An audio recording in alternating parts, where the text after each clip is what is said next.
Di tengah lautan, sebuah helikopter dan 3 perahu motor beserta tim penyelamat mendekati lokasi kecelakaan. Ternyata sebuah kapsul NASA mengalami kecelakaan dan astronot Sam harus dievakuasi. Mereka menempatkannya di perahu dan segera membawanya ke rumah sakit. Beberapa saat kemudian, Sam terbangun dengan perasaan sangat pusing. Saat ia melihat sekeliling ruangan, ia terkejut menemukan sebuah pena mengambang di atas nampan. Ia hendak meraihnya, tetapi perhatiannya teralih oleh beberapa orang yang memasuki ruangan. Ketika ia melihat lagi, pena itu ada di atas nampan. Kemudian Sam muntah dan para dokter mengatakan bahwa itu normal. Mereka mengajukan beberapa pertanyaan untuk memeriksa kesehatan mentalnya, dan ia menceritakan tentang pena itu. Para dokter menjelaskan bahwa halusinasi anti-gravitasi juga normal. Tangan Sam bengkak, tetapi tidak patah. Jadi kemungkinan ia hanya terbentur saat mendarat. Mereka ingin tahu apa yang terjadi, jadi ia menceritakan kisahnya. Sam mendapatkan beberapa koordinat dari pusat kendali misi, dan semuanya tampak sesuai rencana. Tetapi kemudian ia merasa telah menabrak sesuatu. Sam yakin ia pingsan saat terjun bebas, tetapi ia juga tidak yakin. Dokter mengatakan ada sesuatu yang menembus kapsul dan merusak helmnya. Mereka tidak tahu apa itu, tetapi mereka berasumsi itu adalah puing meteorit. Partikel-partikel di pakaiannya sedang dianalisis untuk mendapatkan jawaban. Kemudian, Sam dikunjungi oleh suaminya, Mark, dan putri mereka, Izzy. Namun, karena ia masih di karantina, ia hanya bisa berbicara dengan mereka melalui dinding kaca. Ayahnya, William, juga datang menemuinya dan memberitahu bahwa Pentagon akan bergabung dengan NASA untuk menyelidiki kecelakaan itu karena mereka ingin memecahkan kode beberapa frekuensi misterius yang mereka deteksi selama ia kembali ke atmosfer. Sebuah rumah pemerintah telah diberikan kepadanya agar ia dapat pulih tanpa diganggu wartawan. Seorang dokter menghentikan reuni itu untuk membawa Sam pergi guna menjalani tes lebih lanjut. Ia menyentuh tangan Izzy di kaca dan berjanji untuk segera menemuinya. Ketika akhirnya tiba saatnya bagi Sam untuk pindah, sebuah konvoi penuh membawanya ke rumah di antah berantah itu. Dr. Michelle mengajaknya berkeliling, menjelaskan bahwa pemerintah membeli tanah itu pada tahun 1950-an untuk uji coba senjata, dan sekarang menjadi rumah bagi para diplomat. Ada teleskop di luar, jadi Sam tidak akan merindukan angkasa. Ketika ia mencoba menggunakannya, ia mendengar pekikan, menyakitkan, dan mulai merasa pusing karena ia melihat bayangan kenangan aneh. Michelle mengatakan bahwa itu biasa terjadi dan menghiburnya sampai suara itu menghilang. Setelah itu, Michelle mengingatkan Sam untuk mengantisipasi berbagai gejala seperti mimisan dan halusinasi. Ia perlu berkonsentrasi pada pemulihan jika ingin kembali bekerja karena ia akan menjalani tes penilaian dalam 2 bulan. Para dokter akan datang setiap pagi untuk memeriksanya. Setelah tim pergi, Sam merasakan sakit kepala yang hebat. Jadi ia mengukur suhu tubuhnya, tetapi ia tidak demam. Ia juga menggerakkan perbannya untuk memeriksa tangannya dan melihat memar yang mengerikan. Kemudian, ia mulai membongkar barang-barangnya, tetapi ia harus berhenti ketika hidungnya mulai mimisan. Sam pergi ke dapur untuk mengambil kain penutup hidungnya dan menerima panggilan video dari sahabatnya, Val. Saat mereka mengobrol, Sam tiba-tiba membeku dan menatap halaman belakang selama beberapa detik. Val terus memanggil namanya hingga ia tersadar. Dan Sam meminta maaf, mengatakan ia mengira melihat sesuatu. Setelah ia pindah ke ruangan lain, sesuatu bergerak dalam bayangan di luar. Obrolan berlanjut dan Val menyarankan Sam untuk tidak menunjukkan gejala apapun agar ia bisa segera kembali bekerja. Setelah panggilan video berakhir, lampu di rumah mulai berkedip dan suara keras terdengar di ruangan lain. Sam pergi untuk menyelidiki dan menemukan lantai tertutup tanah dan air hujan. Ada kursi di lantai dan pintu halaman belakang terbuka. Sam keluar untuk menggunakan teleskop. Ia melihat sekeliling hutan dan melihat sesuatu bergerak dalam bayangan, tetapi benda itu segera menghilang. Dengan kilas balik di tangannya, ia pergi ke hutan dan melempar batu ke area tempat ia melihat benda bergerak itu, tanpa menyadari bahwa makhluk misterius itu sekarang berada di atap rumah. Tiba-tiba, ia mulai mendengar suara melengking dan melihat penglihatan yang sama, penuh dengan cahaya, dan orang-orang berjalan di lokasi kecelakaan yang gelap. Keesokan paginya, Sam bangun dan menyadari ia tidak mengenakan perban. Ia juga menyadari memarnya semakin menyebar. Saat sedang menyiapkan sarapan, ia terkejut melihat sebutir telur mengambang di atas meja. Sam menusuknya dan benda itu bergoyang-goyang di udara. Dan ketika ia meraihnya dan melepaskannya, benda itu tetap melayang. Namun, ketika tim medis tiba, telur itu jatuh dan pecah di meja. Sisa pagi itu dihabiskan Sam dengan menjalani puluhan tes. Saat berolahraga, ia tiba-tiba merasakan nyeri di kakinya dan mengaku itu hanya kram. Setelah tes selesai, Sam berbaring dengan es di semua bagian tubuhnya yang nyeri. Michelle meminta maaf atas intensitasnya, tetapi berjanji semua data yang mereka kumpulkan sangat berguna untuk program luar angkasa. Ia bertanya kepada Sam apakah ia mengalami gejala lain, dan Sam berpura-pura baik-baik saja. Setelah tim medis pergi, Sam menelepon Mark dan mengatakan kepadanya bahwa ia ingin melakukan perjalanan keluarga setelah pemulihannya selesai. Mark berpikir itu ide yang buruk karena ia yakin Izzy tidak boleh melihat mereka bersama jika mereka akhirnya bercerai. Sam didengar dan mengatakan mereka masih mencari tahu. Tetapi Mark mengatakan mereka hampir kehilangan Izzy, jadi semuanya sulit. Dia pergi selama berbulan-bulan untuk pelatihan. Kemudian dia pergi ke luar angkasa dan dia tahu dia akan mengambil misi lain sesegera mungkin. Sam yang putus asa bersikeras bahwa mereka sangat penting baginya dan dia ingin Izzy memiliki keluarga yang tidak dimilikinya. Terungkap bahwa Izzy diadopsi karena pasangan itu tidak dapat memiliki anak. Namun, Mark merasa itu tidak membawa penyelesaian yang mereka harapkan. Izzy menyela pembicaraan untuk menunjukkan gambar keluarganya dengan beberapa orang luar angkasa di langit. Setelah itu, Sam berjalan-jalan di hutan dan mulai mendengar suara menyakitkan itu lagi. Dia memegang kepalanya saat gambaran tim pencari di daerah berasap membanjiri pikirannya. Ketika akhirnya berhenti, Sam melihat ke bawah dan terkejut menemukan kabel di bawah dedaunan. Dia mulai mengikutinya dan menemukan sebuah batu dengan cahaya di dalamnya. Ketika dia mengangkatnya, dia memastikan batu itu palsu dan ada kamera di bawahnya. Sam yang khawatir melihat sekeliling untuk menemukan kabel lain dan mengikutinya, mengungkapkan batu palsu kedua dengan kamera. Saat ia mulai berjalan kembali, ia tersandung kanguru pohon dan kepalanya terbentur. Kemudian Sam terbangun di tempat tidurnya dengan sakit kepala yang hebat. Ia menyentuh rambutnya dan menemukan darah. Saat itu, ia melihat seseorang di luar dan dikejutkan oleh seorang pria yang memasuki ruangan. Pria itu mengatakan mereka menemukannya di luar dengan luka serius, jadi mereka membawanya masuk. Ketika Sam bertanya siapa mereka, ia mengetahui bahwa William datang mengunjunginya. William menjelaskan bahwa ia memanggil tim pencari ketika tiba dan mendapati rumah itu kosong, memarahinya karena tidak beristirahat. Sam bertanya tentang kamera, dan William mengungkapkan bahwa ia tidak memberitahu NASA tentang semua detail rumah itu karena ia tidak menyangka Sam akan bertindak sejauh itu. Kemudian, ia membawanya turun dan membuka area rahasia yang tersembunyi di balik furnitur sambil memastikan bahwa ini adalah rumah aman. Mereka menuruni tangga lain sementara William mengungkapkan bahwa rumah ini dibangun untuk orang-orang penting yang membutuhkan tempat persembunyian sementara. Ketika pintu terakhir terbuka, mereka memasuki area yang luas dengan banyak tempat tinggal. Ruang belakang adalah sistem pusat yang beroperasi dengan sumber dayanya sendiri. William menyalakan komputer dan menunjukkan kepada Sam bahwa ada puluhan kamera keamanan di sekitar rumah. Dalam keadaan darurat, bangunan itu mati sendiri di balik 3 lapisan material terkeras yang pernah diketahui manusia. Ada juga sistem pertahanan, tetapi William ragu dia akan membutuhkannya. Setelah mereka pergi, layar mulai bermasalah. Setelah William pergi, Sam memeriksa kondisi tangannya, menyadari bahwa memarnya sekarang mencapai lengannya. Dia mengambil foto dan mengirimkannya kepada Val sebelum minum obatnya. Val menjawab bahwa dia hanya perlu mengompres memarnya dengan es, dan dia akan baik-baik saja. Di malam hari, Sam bersantai di jacuzzi di luar sementara angin bertiup cukup kencang di sekelilingnya. Tiba-tiba, angin berhenti dan Sam mendengar beberapa suara aneh di hutan.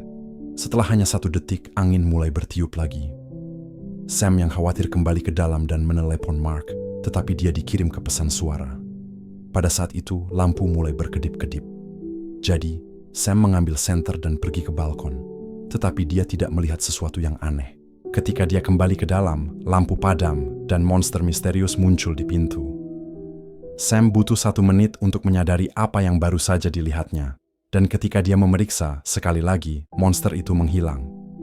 Kemudian, lampu kembali menyala dan Sam memutuskan untuk membuka pintu. Ia melihat sekeliling dengan senternya, tetapi kali ini juga tidak menemukan apapun. Sam kembali ke dalam dan memastikan untuk mengaktifkan alarm ketika ia mengunci pintu. Dalam perjalanan ke kamar tidur, AI rumah tiba-tiba mengumumkan bahwa telah terjadi pelanggaran, sehingga penguncian dimulai. Panel logam terangkat untuk memblokir semua pintu dan jendela, membuat Sam terkunci di dalam. Ia segera mencoba menelepon, tetapi teleponnya tidak ada sinyal. Setelah suara melengking itu kembali membuat telinganya sakit, Sam mendengar suara di belakangnya dan berbalik, tetapi tidak ada apa-apa. Suara geraman terdengar di kamar sebelah, jadi Sam yang ketakutan turun ke bawah sementara makhluk itu berlari melewatinya. Mendengarnya mendekat, Sam bergegas ke saklar daya dan menekan semuanya tetapi tidak berhasil. Pintu keluar juga tidak mau terbuka. Pada saat itu, kenop pintu kamar mulai bergerak, tetapi berhenti ketika Sam mengarahkan senter ke arahnya. Setelah ragu-ragu sejenak, ia memutuskan untuk membukanya dan keluar untuk menyelidiki. Tak lama kemudian, lampu berkedip dan sebuah tanaman bergoyang di dekat jendela, mengejutkan Sam hingga menjatuhkan senternya. Ia segera mengambilnya dan melihat tanaman itu, lalu berteriak ketika sebuah tangan menyeramkan tiba-tiba menyentuh kaca. Sam berlari menuruni tangga dan membuka pintu masuk rahasia, bergegas ke area bunker untuk mencapai kamera keamanan.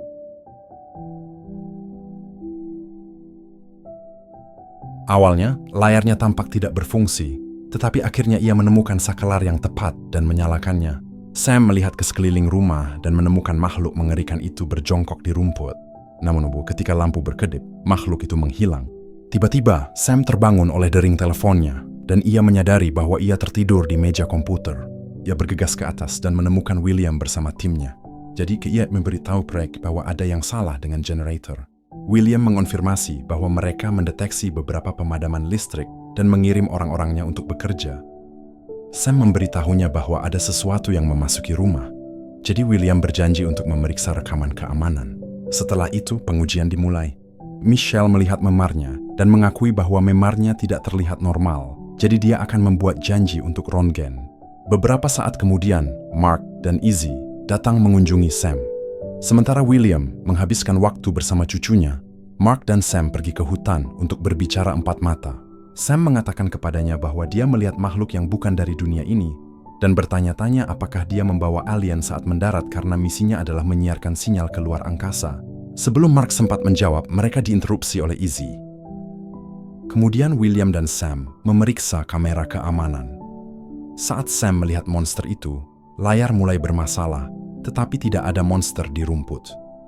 William mengira dia berhalusinasi karena stresnya dan mengingatkannya untuk beristirahat. Setelah William naik ke atas, Sam meminta komputer memindai rumah dan mendeteksi 9 orang yang cocok dengan keluarga Michelle dan tim William. Izzy dan orang tuanya berjalan-jalan di hutan dan Mark menunjukkan rasa sayang. Tiba-tiba, mereka mendengar suara aneh dan menyadari bahwa Izzy hilang. Mereka mulai mencarinya dengan putus asa hingga Lizzie terkejut dengan kemunculannya di belakang mereka dengan seekor serangga mati di tangannya. Semua serangga di hutan mulai memekik dan satu serangga bahkan menabrak pohon, membuat keluarga itu ketakutan dan bergegas pergi. Suara-suara itu semakin keras saat mereka terkejut. Ribuan serangga mulai berterbangan keluar dari hutan. Keluarga itu berlari bersembunyi di rumah dan menyaksikan dengan ngeri bagaimana semua serangga hinggap di jendela hingga menghalangi sinar matahari. Beberapa saat kemudian serangga-serangga itu hilang dan kaca menjadi sangat lengket. Ketika pasangan itu memeriksanya, mereka menemukan semua serangga mati di luar jendela. Tim kebersihan segera datang untuk membersihkan kekacauan itu, dan seorang petugas NASA berteori bahwa itu adalah masalah lingkungan. Sam menanyakan kabar terbaru tentang tes yang mereka lakukan pada kapsulnya. Namun, laboratorium belum mendapatkan hasilnya. Mark pergi bersama Izzy, tetapi berjanji akan mengunjunginya lagi malam ini. Setelah itu, Sam menyadari kaki Izzy terasa aneh dan melepas sepatunya hanya untuk menemukan jari kakinya berdarah.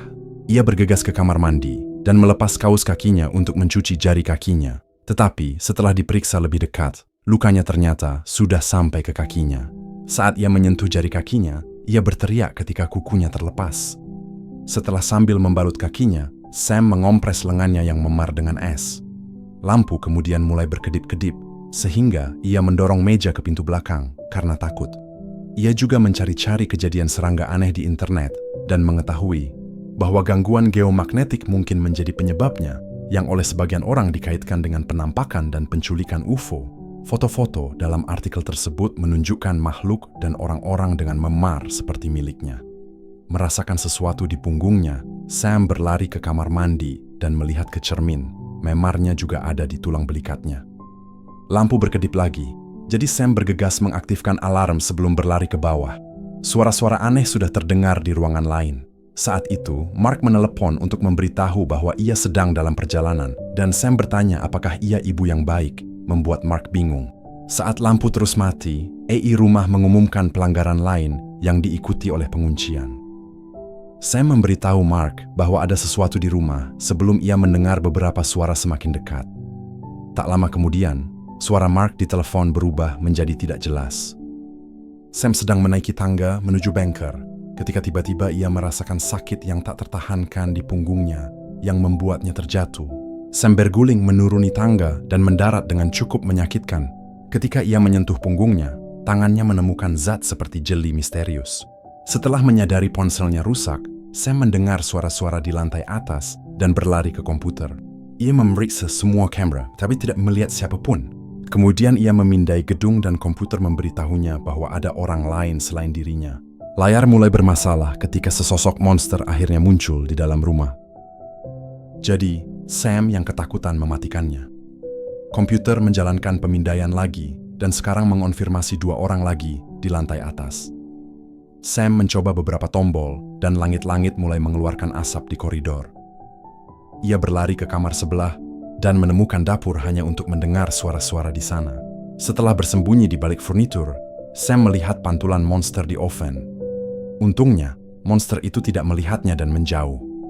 Tetapi ketika ia mencoba menyelinap ke pintu, makhluk kedua masuk dan ia harus bersembunyi lagi. Sam menunggu makhluk ini bergerak juga dan bergegas masuk. Selanjutnya, Sam bersembunyi di salah satu kamar mandi dan menghalangi pintu dengan furnitur. Tiba-tiba, tangannya yang memar mulai terasa sakit, jadi ia melepas perbannya, hanya untuk menyadari bahwa kulitnya tertutup zat misterius. Makhluk-makhluk itu menggedor pintu, jadi Sam bersembunyi di kamar mandi tepat sebelum mereka masuk.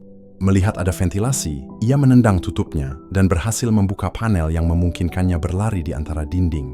Di luar rumah, Mark dan Izzy tiba dan menyadari bahwa gedung itu terkunci. Mark mencoba menghubungi Sam tetapi tidak berhasil, jadi ia meninggalkan mobil untuk menyelidiki. Izzy melihat sesuatu di dekatnya dan berlari keluar sendiri.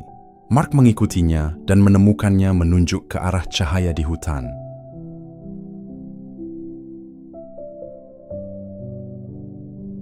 Kembali ke Sam, ia kembali ke koridor dan menaiki tangga, tetapi monster itu mencengkeram kakinya dan membuatnya jatuh. Setelah beberapa kali berjuang, ia berhasil menendang kaki monster itu dan terus bergerak. Sam menyelinap ke ruang lain di antara dinding saat luka-lukanya bersinar terang. Akhirnya, ia menemukan tangga dan memanjat keluar melalui lubang di hutan. Saat ia berlari di antara pepohonan, luka-lukanya semakin banyak yang bersinar, dan ia terus mendengar suara monster, tetapi tidak mendengar keluarganya mencarinya. Di jalan dekat rumah, William tiba dengan sekelompok pria bersenjata.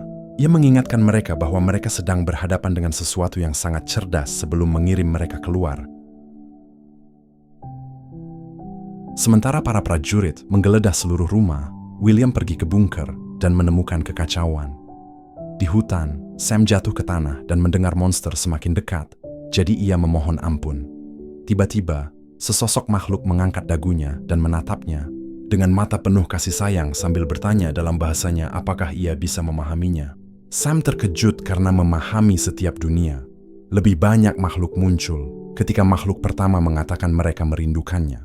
Ketika ia bertanya siapa mereka, makhluk itu mengatakan mereka keluarganya. Karena Sam masih bingung, makhluk itu menempelkan dahinya di dahi Sam, memintanya untuk mengingat.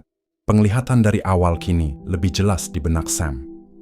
Ternyata, dia alien dan keluarganya terdampar di bumi bertahun-tahun yang lalu. Sekelompok tentara yang dipimpin William mencoba menangkap mereka. Jadi alien itu melarikan diri secepat mungkin. Di tengah kekacauan itu, Sam tak sengaja terpisah dari yang lain, sehingga ia menggunakan alat untuk menyamarkan tubuhnya. Ketika William menemukannya, ia tampak seperti anak kecil, dan hari itu ia mengadopsinya. Keluarga aliennya tak henti-hentinya mencarinya, tahu bahwa kamuflase itu akan punah setelah beberapa tahun, dan merekalah yang menembus kapsulnya. Di masa kini, Mark dan Izzy menemukan Sam dikelilingi alien. Izzy ketakutan melihat tubuh ibunya yang bercahaya, dan Sam meyakinkannya bahwa tak seorang pun akan menyakitinya. William menyela momen itu, menegaskan bahwa ia memang sudah tahu siapa Izzy. Ia sengaja menginspirasi Izzy untuk menjadi astronot dan mengirimnya ke misi khusus itu sebagai umpan. Kini, ia ingin menangkap alien-alien itu sebagai milik pemerintah, jadi ia memanggil timnya. William meminta Sam untuk menyuruh alien-alien itu menyerah, tetapi Izzy menolak. Ketika ia mengeluarkan pistolnya, Mark menjatuhkannya ke tanah dan meninjunya beberapa kali. Sementara itu, kamuflase Sam akhirnya berakhir dan Izzy memperlihatkan wujud alien aslinya. Para prajurit semakin dekat, jadi Mark menyuruh Sam pergi demi dirinya sendiri. Izzy mengangkat tangannya dan Sam menyentuhnya dengan telapak tangannya sebelum melarikan diri bersama keluarganya. Saat para prajurit tiba, para alien meninggalkan bumi dengan pesawat luar angkasa yang sangat terang.